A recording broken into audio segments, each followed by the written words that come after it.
And that's what Tanakh means, what they call the Old Testament.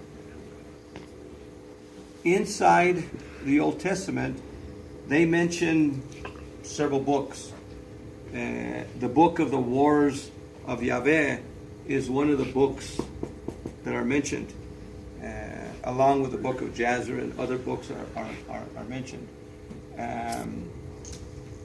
We don't know what those books are.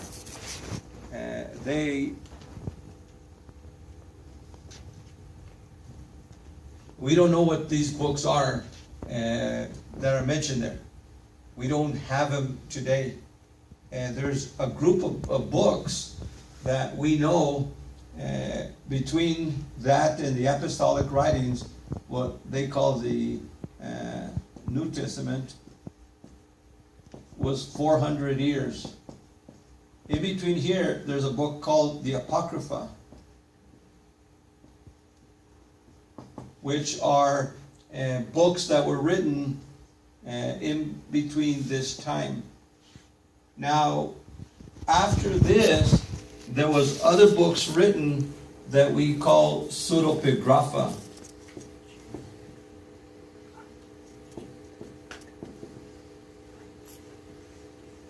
Pseudo, of course, is fall, and pigrapha is writings.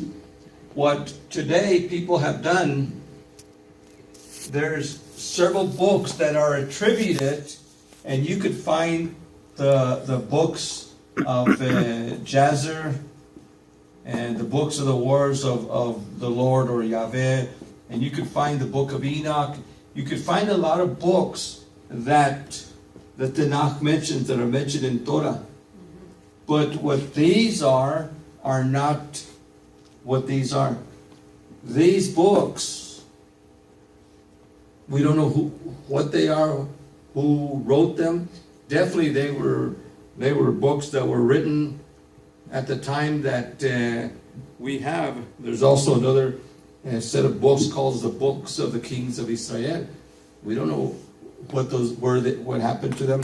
So there's a lot of what we call lost books. But these lost books are really lost. When somebody talks about the lost books of the Bible, many of them are talking about these. Some of these pseudepigrapha are books that are mentioned here. Some of these are books of people here, like the Gospel of Pilate or the Gospel of Judas, the epistles. There's a lot of false gospels. There is no such thing as lost books of the Bible. If anybody tells you that there's books of the Bible that are lost, or they try to get you into other books, do not go there. There is no such thing as anything outside of Genesis to Revelation. We don't need, and this is for our faith. And so these are books that were written here. They are not part of Scripture. They're part of Jewish literature, but they're not part of Scripture. These are not part of Jewish, these are part of Gnostic literature.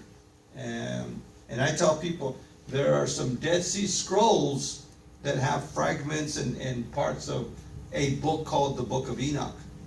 But that one and the modern Book of Enoch probably have nothing to do with the Enoch in Scripture. We don't believe that Enoch wrote a book, or the Book of Jubilees, or some of these other books. There's all kinds of extra biblical books. So if you see like the Book of the Wars of Yahweh, or the Book of Jazer, Book of the Kings of Israel, they're not extant, which means that there's no book about them. No, could you say they're made up then, or? Yeah, they were written in post-biblical times by Gnostics.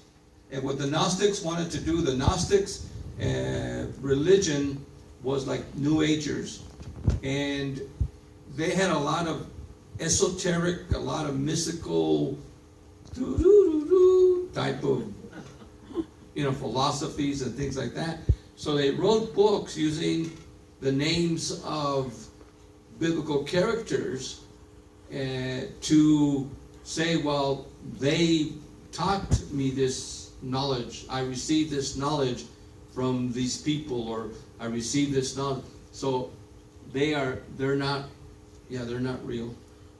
Kind of like we all live under the sea on a yellow submarine type. Yeah, yeah, yeah. And so again, anybody could write a book, using, say, if I wanted to teach on political something, I could say, write it with Abraham Lincoln's name and say, oh, Abraham Lincoln wrote this, but it's my philosophy. Well, he never wrote that, and he never had that philosophy. But that would be pseudepigraphical. That'd be, yes, sir. Wasn't kind of the whole thing of Gnosticism was that you had to be very, very special, or had to have very, very special training to understand Yahweh or religion, and so the people